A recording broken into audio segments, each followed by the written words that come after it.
Hai murid-murid, salam sejahtera dan selamat tengah hari. Bertemu lagi kita dalam pelajaran Bahasa Melayu tahun 6. Tajuk pelajaran kita hari ini ialah Teknologi Rumah Pintar. Kemahiran yang perlu murid kuasai hari ini ialah menyebut pelbagai ragam ayat dengan betul dan tepat.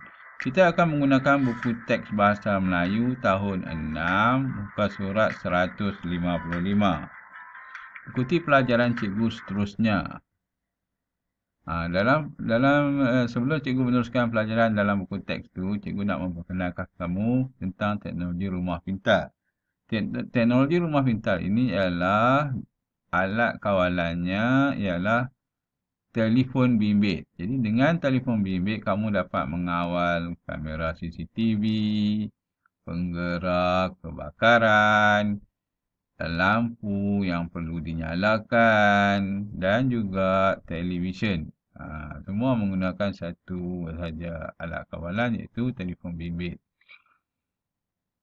Ikuti pelajaran cikgu seterusnya. Okey. Jenis-jenis ayat. Dalam petikan nanti ada terdapat berbagai jenis ayat. Cikgu nak memperkenalkan kamu jenis-jenis ayat. Jenis-jenis ayat penyata ialah adik Amar sangat rajin, Amar berbakat dalam melukis, Irfan rajin belajar. Ini ayat penyata, menyatakan sesuatu. Ayat tanya ialah siapakah nama ayah Amar. Bila ada tanda soal ni ayat tanyalah. Irfan berbakat dalam bidang apa? Kamu sudah makan? Ayat seru. Ayat seru apabila ada tanda koma, kata seru dan juga tanda seru. Wah, hebatnya Adli. Oh, Amar rupanya. Ayah sudah pulang. Itu cara bunyi intonasi ayat seru. Ayat perintah. Ayat perintah ialah memerintahkan membuat sesuatu. Buang sampah itu. Iaitu ayat suruhan. Jemput duduk di sini. Ayat silaan. Ayat perintah silaan. Tolong bantu adik kamu. Ayat perintah permintaan. Jangan bersikap malas. Ayat larangan. Bila ada jangan, ayat larangan lah. Tolong ni ialah ayat permintaan. Jadi suruhannya buang sampah itu. Okey. Kita pergi selanjutnya lagi. Salin ni dalam buku tata bahasa. Kita pergi selanjutnya. Ragam ayat. Ada jenis ayat aktif dan ayat pasif. Ayat aktif ni dia menggunakan imbuhan meng. Adik membuka buku teks itu. Kemudian ayat pasifnya buku teks itu dibuka oleh. Dia ada ditukar kepada imbuhan dibuka oleh adik. Normah menghantar makanan kepada jirannya. Makanan itu dihantar oleh Normah kepada jirannya. Sanjay mendaki Gunung Kinabalu 2 tahun lepas. Gunung Kinabalu telah didaki oleh Sanjay 2 tahun lepas. Clarence menggunakan bilik abangnya untuk belajar.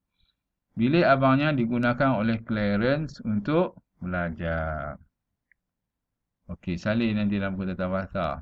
Jadi sekarang kita akan pergi kepada buku teks muka surat 155 di mana kita akan mengenal pasti jenis-jenis ayat yang terdapat di sini. Apakah maklumat teknologi rumah pintar? Apakah maklumat yang sedang kamu baca, Cik Hui? Saya sedang membaca maklumat tentang teknologi rumah pintar. Maklumat ini ditulis oleh seorang pakar keselamatan rumah. Jadi, apakah jenis ayat di sini? Bila ada kata tanda tanya, ialah ayat tanya. Kemudian ada lagi, membaca. Dia adalah ayat aktif. Tak ada di oleh. Kalau tak ada di oleh tu ayat aktif lah. Di oleh tu ialah dimakan oleh, ditulis oleh, itu adalah ayat pasif. Okey. Ada lagi. Ditulis oleh. Inilah dia kata ayat pasif ni. Maklumat itu ditulis oleh seorang pakar keselamatan rumah. Ini adalah ayat pasif. Ayat aktif tadi tidak ada ditulis atau di dan oleh.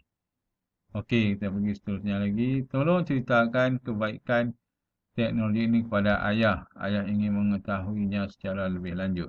Jadi tolong tu ayat apa? Ayat perintah permintaan. Ha. Teknologi rumah pintar. Barangan elektrik di rumah dapat dikawal. Ada lagi. Ya, ayah ingin mengetahuinya secara lebih lanjut. Ini jenis ayat apa? Ayat penyata. Itu ayahnya menyatakan sesuatu. Okey, teknologi rumah pintar. Barangan elektrik di rumah dapat dikawal melalui telefon bimbit. Ini kena ambil tahu ni. Telefon bimbit dapat mengawal keseluruhannya. Dari jarak kamu duduk jauh pun boleh menggunakan telefon bimbit untuk mengawal rumah kamu. Kamu boleh tengok CCTV melalui telefon bimbit dengan kamu duduk berada 20 kilometer daripada rumah kamu tu. Kamu dapat tengok di halaman rumah ada orang ke tidak. Dapat mengawal CCTV dengan menggunakan telefon bimbit. Begitu juga lampu yang belum dipadam menggunakan telefon bimbit dalam jarak jauh 20 kilometer, beratus kilometer pun kamu boleh gunakan telefon bimbit untuk mengawal semua barang elektrik di rumah kamu.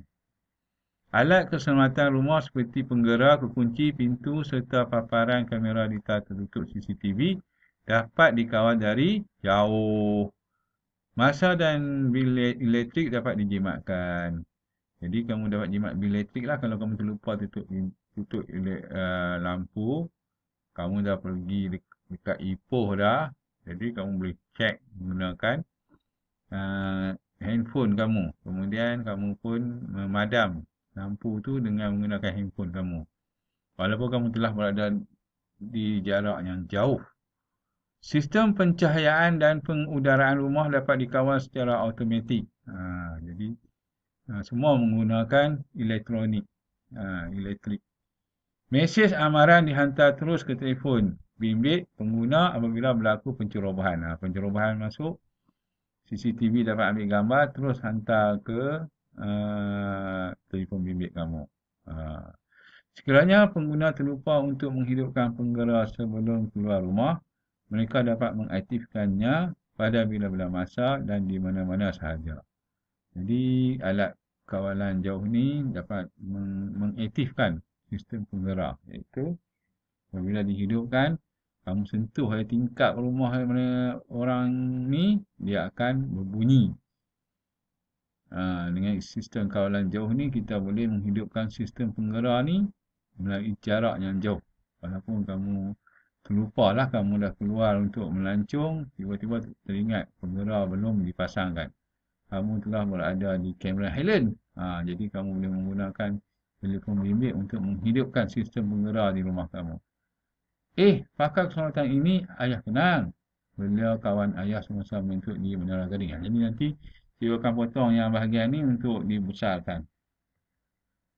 Jadi tu adalah jenis ayat seru kerana dia ada menggunakan kata seru dan juga tanda seru.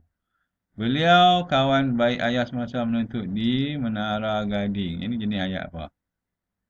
Ya, betul. Ayat penyata. Okey, kita pergi seterusnya. Ini jadual. Jadual-jadual ni, kamu baca ayat ni, kamu letakkan penjenisan ayatnya. Okey, contoh nombor 1. Apakah maklumat yang sedang kamu baca itu genuine? Jadi, jenis ayat ni ialah ayat nyata. Seterusnya, kamu cari sendirilah apa dia jenis ayatnya. Penyata kah, ayat perintah kah, ayat tanya kah, ayat seruan kah. Sekian saja pelajaran kita hari ini. Dengan menggunakan buku teks kat muka surat 155 tu, kamu masukkan maklumat jenis-jenis ayat dan salin semua jenis-jenis ayat ke dalam buku tata bahasa. Jadual ni pun buat dalam buku tata bahasa juga. Buat jadi cantik yang jadual ni. Okey. Kemudian jawab soalan kuis cikgu. Sekian, terima kasih. Jaga kesihatan kamu.